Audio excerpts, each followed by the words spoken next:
Bonjour à tous, je m'appelle Bernard Millian, je fais partie de l'équipe Agilea et je vais vous présenter un extrait de la formation DDMRP, donc de la formation Certified Demand Driven Planner, qui démontre la difficulté de planifier avec les tactiques conventionnelles de MRP.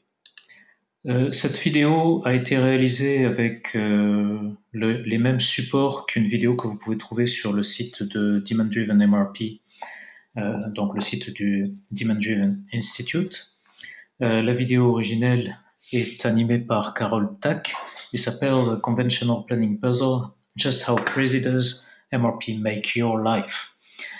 Nous allons donc voir un exemple, et c'est un exemple simple, beaucoup plus simple que tous les exemples que vous pouvez connaître dans vos entreprises. On va avoir seulement deux produits finis, un produit fini qui s'appelle A et un produit fini qui s'appelle L. Chacun de ces produits finis comporte des sous-ensembles. Il y a un sous-ensemble B dans le produit fini A, et puis des pièces achetées. Donc une pièce achetée D qui est commune au produit fini A et au produit fini L, et d'autres composants achetés qui sont les composants C ici et L. Donc une nomenclature très simple et seulement deux produits finis. Nous allons voir la logique de planification de MRP avec laquelle probablement la plupart d'entre vous êtes familiers. Et on va commencer par considérer l'article A. Alors l'article A est un produit fabriqué, c'est un produit fini. Il fait l'objet d'une politique de lotissement post-CAT, c'est-à-dire en fait que sur chaque période, sur chaque semaine, en l'occurrence on va travailler sur un horizon de 8 semaines, sur chaque semaine on va prendre en compte, lorsqu'on déclenche un lot de fabrication, les besoins des 4 semaines suivantes. Il s'agit d'un produit fini donc, qui est au niveau 0 de la structure. Son stock de départ est de 100 pièces. Son délai de réapprovisionnement est de 3 périodes, 3 semaines.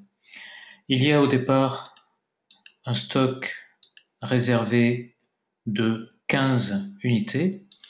Et il s'agit d'un article qui a un stock de sécurité de 25 pièces.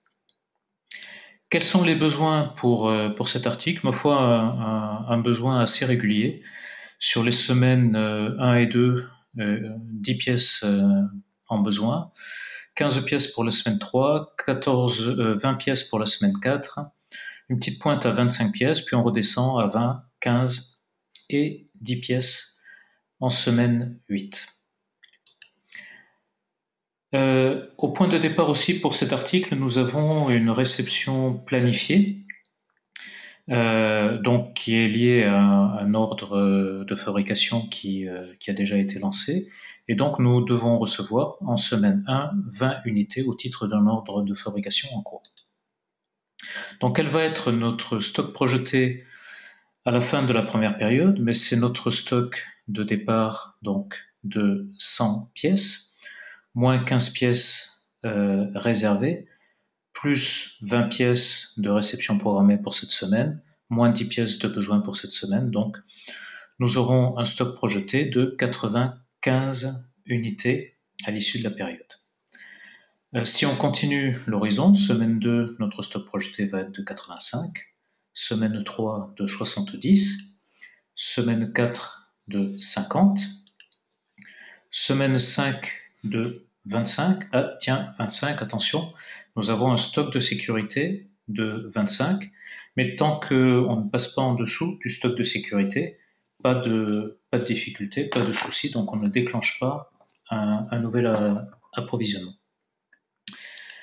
Semaine suivante, par contre, là on passe avec les besoins de la semaine sur un stock projeté de 5 unités, donc ça veut dire qu'on va déclencher un ordre de fabrication pour recompléter cet article-là et recevoir donc davantage de pièces en période 6 ici. Alors combien de pièces devra-t-on recevoir? D'une part, on doit satisfaire un stock de sécurité de 25 unités.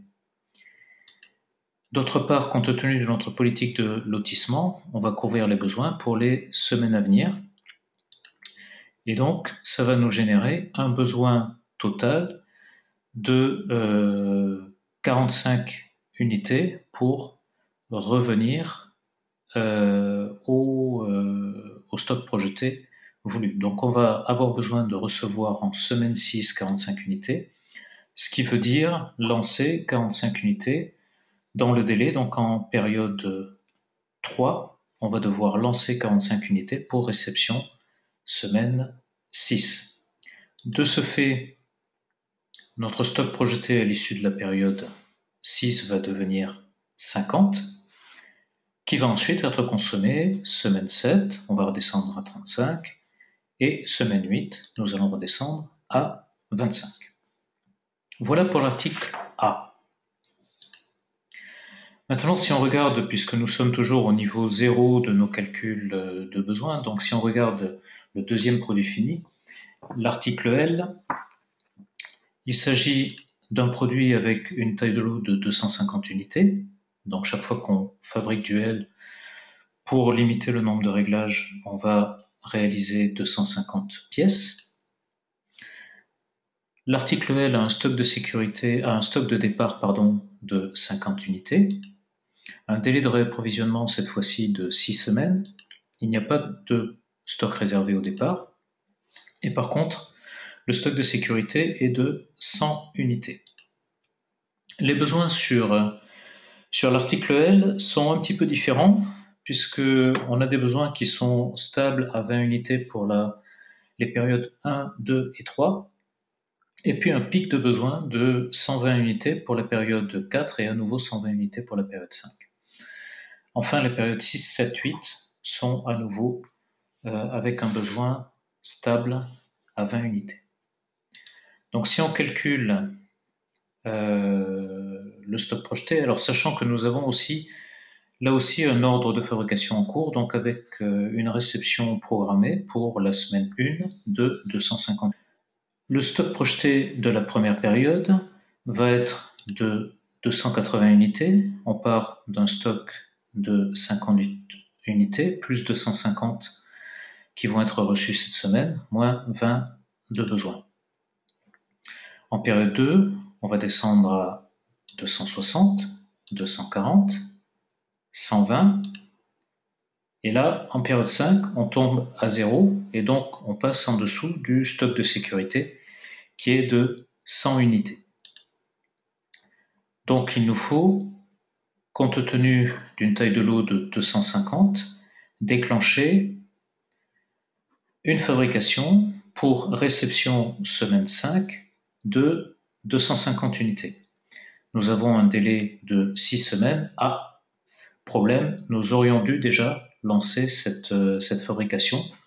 Donc nous sommes en retard pour lancer cette fabrication et ça veut dire que nous avons aujourd'hui 250 pièces à lancer, mais à lancer dans un délai plus court que le délai normal attendu de 6 semaines pour fabriquer ce produit.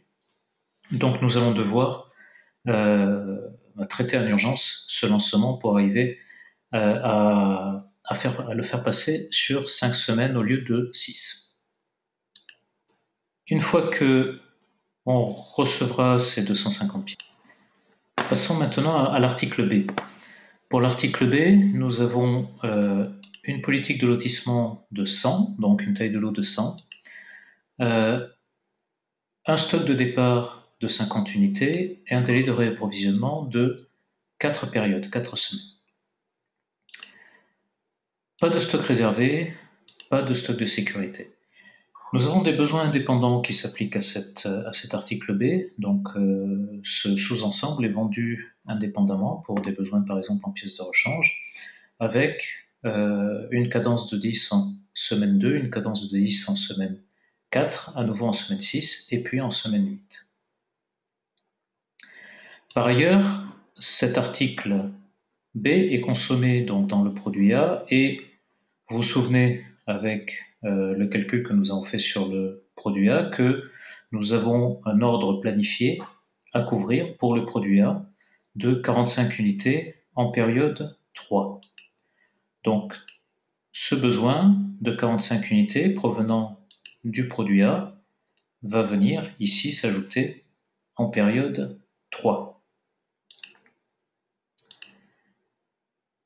Si nous calculons notre stock projeté, donc nous allons partir de 50 unités, qui est le stock actuel, en consommer 10 en période 2, et puis par contre, on voit que nous n'avons pas suffisamment de pièces pour couvrir les besoins de la période 3, et en particulier honorer ce lancement de 45 unités pour la période 3. Donc nous devons lancer un lot.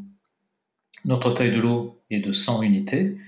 Donc nous avons besoin de 100 unités disponibles en semaine 3. Nous avons un délai de 4 semaines. Aïe, à nouveau, nous sommes en retard pour lancer ce produit. Nous devrons à la fois lancer et traiter en urgence pour essayer de raccourcir le délai et servir en temps et heure ce besoin de 45 pour la période 3.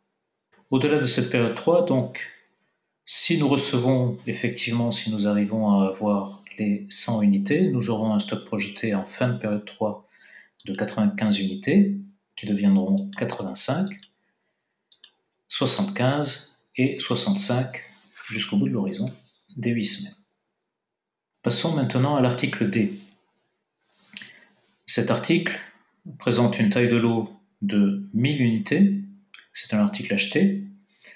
Son délai de réapprovisionnement est de 8 semaines. On démarre avec un stock de 200 unités et il y a un stock de sécurité de 100 unités.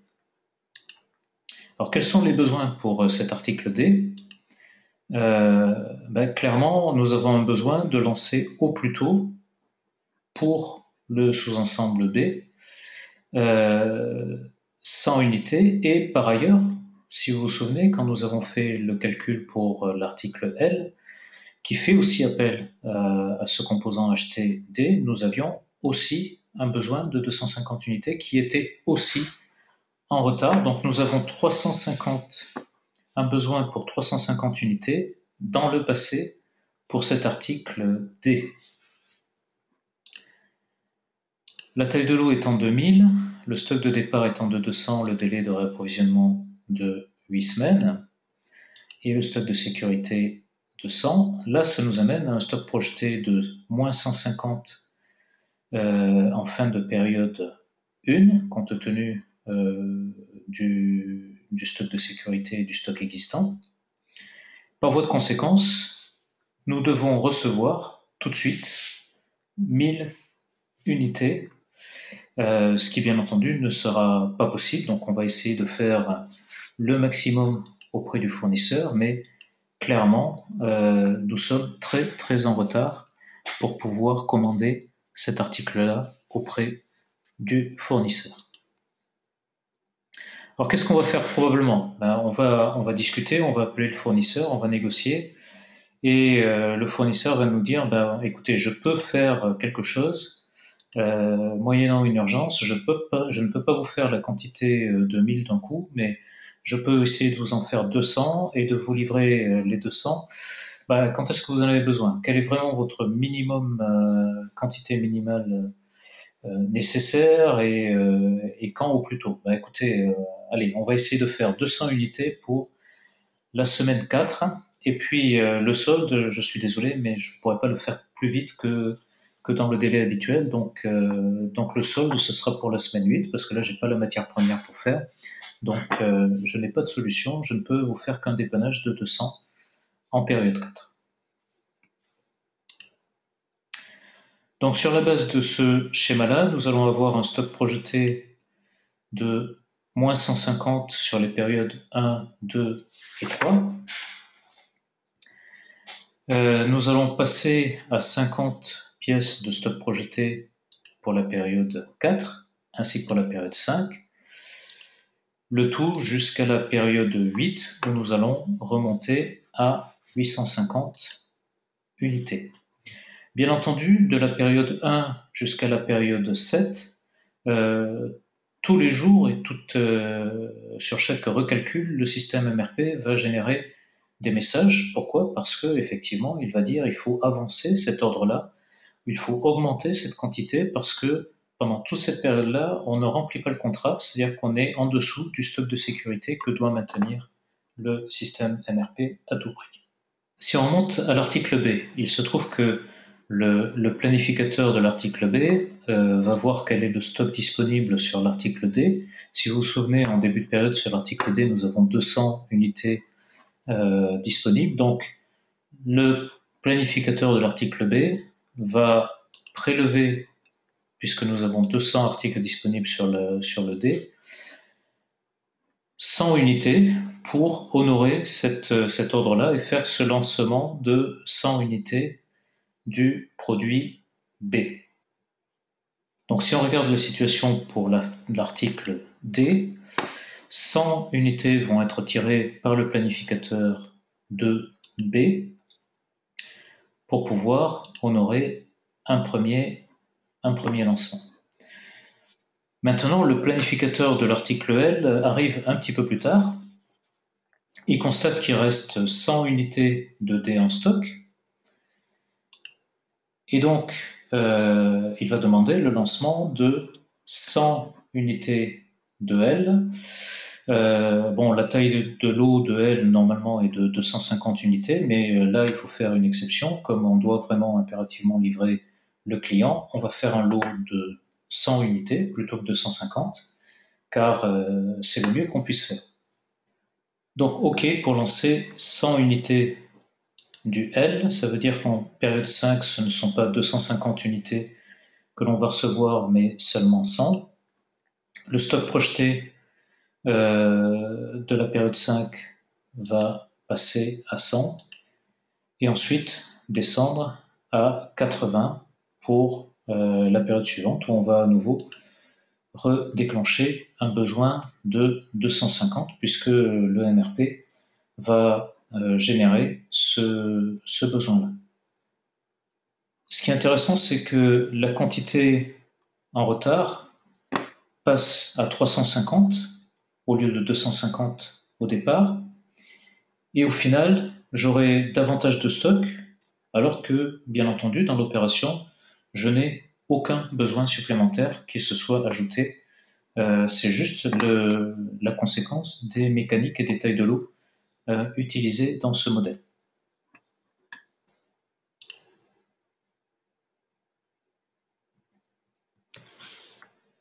Si maintenant nous revenons à l'article D, donc vous serez d'accord avec moi que les planificateurs des articles B et L ont pris des mesures adéquates pour essayer de minimiser la crise pour leurs clients en fabriquant 100 pièces de chaque unité.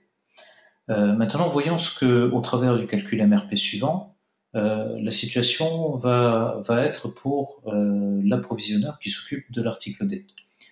En fait, compte tenu des 100 unités qui ont été consommées pour l'article B et pour l'article L, et du nouveau déclenchement d'un besoin sur l'article L que l'on vient de voir à l'instant, on va se retrouver avec un besoin dans le passé qui n'est plus de 150 unités, mais qui est de 350 unités. Donc, alors qu'on a négocié âprement avec notre fournisseur une livraison partielle de 200 unités parce que c'était vraiment le minimum pour tenir et pour fournir en semaine 4, là on se rend compte qu'avec les 200 unités qui nous ont été promises, la livraison partielle en semaine 4, nous resterons en négatif avec un besoin de 150 non couverts. Donc ça veut dire quoi? Ça veut dire qu'il faut retourner vers le fournisseur pour dire attention, on a retourné le calcul MRP et finalement c'est plus ça. En réalité, on a besoin de 150 en plus. Et si on va jusqu'au bout de l'horizon, donc on ne rétablira une situation sur l'article D qu'en semaine 8 après réception des 800 pièces. Donc là à nouveau, alors que nous n'avons pas de besoin additionnel sur les deux articles par an, sur les articles A et sur les articles L, nous n'avons pas eu de besoin additionnel, et par contre, en deux calculs MRP, nous avons généré des signaux différents et des messages d'alerte quotidiens pour les planificateurs et pour les approvisionneurs de cet article. Ceci est un exemple très simple avec juste 2 produits finis et quelques composants. Imaginez ce que cela peut donner pour votre entreprise avec les centaines ou les milliers d'articles gérés. J'espère que ce petit exercice vous a démontré la nervosité et la confusion que peut générer la méthode de planification traditionnelle au travers de MRP et vous incitera à explorer les tactiques de Demand-Driven MRP. Est-ce que MRP est toujours utile aujourd'hui? Oui, clairement, mais nous devons en modifier les modes de fonctionnement de manière à le rendre efficace dans un environnement qui est de plus en plus volatile et complexe. Je voudrais remercier Jean-Christophe Corral de Dialogue Conseil qui a adapté les slides de cette présentation. Si vous souhaitez en savoir plus, n'hésitez pas à nous contacter. L'adresse mail est très simple, ddmrp@agilea.fr.